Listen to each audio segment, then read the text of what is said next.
বিভিন্ন করে আমি সচিব হই এবং রাষ্ট্রদূত ছিলাম কয়েকটি দেশে। আমাকে 2017 সালের ইলেকশনের আগে আমি এয়ারপোর্ট যাচ্ছিলাম আমার মেয়েকে আনার জন্য। আমাকে 8-10 জন লোক বহুদিন ধরে ফলো করছিল। আমার গাড়ি ভেঙে আমাকে নিয়ে জোর করে 2টা পিস্তল থেকে আমাকে নিয়ে গেছে এবং আমাকে আয়না করে নিয়ে এসে এখানে রেখেছে। আমি যেহেতু সেনাবাহিনীর অফিসার এবং এই ঢাকারই অফিসার, আমি ঢাকা সেনাবাসী ছিলাম, আমি জানতাম কোথায় আমাকে রাখা হচ্ছে এবং সেইখানে প্রচন্ড নির্যাতন করা হতো লোকদেরকে। কয়েকজন গুটি কয়েক আমাদের পলিটিক্যাল অফিসার যারা সেনাবাহিনীর বাণিজ্য ডুবিয়ে দিয়েছে ডিজিএফআই থেকে তারা স্বার্থন্বেষী কত যে লোক মেরেছে তারা খোদায় জানে। তারা এবং র্যাব এবং অন্যান্য যারা এখানে আছেন, বিচার বহির্ভূত হত্যা, গুম, খুন, ক্রাইম এগেইনস্ট হিউম্যানিটি।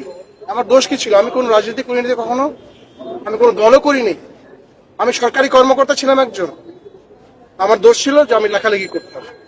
আমার কলমও কি তারা কন্ট্রোল করবে? আমি তো কোনো বিদ্রোহ করতে বলি নাই, কোনো দেশের এগেইনস্টে করতে বলি নাই। আমি চেয়েছিলাম ন্যায় বিচার।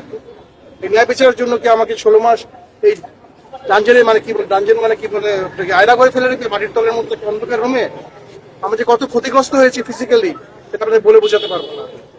শেষ এটা বলবেন, সবার মুক্তি চাই, যারা এগুলো করেছে তাদের বিচার চাই। এরা পুরো জাতির, সেনাবাহিনীর সবার জন্য একটা কলঙ্ক।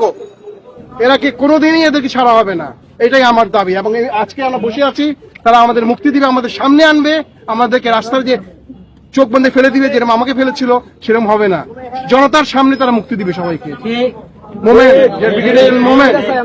জনগণ চায় তারা মুক্তি, এরাই হলো আসল মুক্তি সংগ্রামী।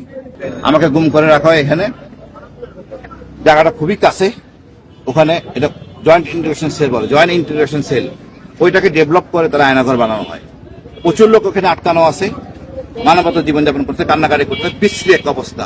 দীর্ঘদিন ধরে কানে রাতে ঘুমাইতে পারে না, টর্চার নির্যাতন চলতেছে, মুখ বন্ধ। এটা তো একটা স্বাধীন দেশে হইতে পারে না। আমরা কারো পরাধীন না, কাউকে উঠে নিয়ে রাখা যায় না এইভাবে। এই সেনাবাহিনী আমাদের গর্বের সেনাবাহিনী, স্বাধীনতার প্রতীক সেনাবাহিনী। এই সেনাবাহিনীর উপর বন্দুক রেখে কিছু অসৎ ডিজিএফআই কর্মকর্তা রাজনৈতিক সুবিধা নেওয়ার জন্য সেনাবাহিনীকে বদনামে ফেলাতে পারে না। এই লোকদেরকে চিহ্নিত করতে হবে, বিচারে আনতে হবে, এবং এদেরকে সবাইকে থাকতে হবে, জবাবদিহির মনে আনতে হবে। আমরা চাই ন্যায় বিচার, শান্তি শৃঙ্খলা। সেনাবাহিনী গর্বের সেনাবাহিনী থাকবে। সেনাপ্রধানের নিরপেক্ষতার জন্য তার অগ্রণী ভূমিকা থাকা দরকার আছে। তার ভূমিকা হলো এটাই যে সে কারণ ছাড়া অতি দ্রুত ছেড়ে দিবে, আর আমাদের কাছে দিবে। ওই রাস্তা নিয়ে ফেলাই দিবে, চোখ বেঁধে, এটা হবে না।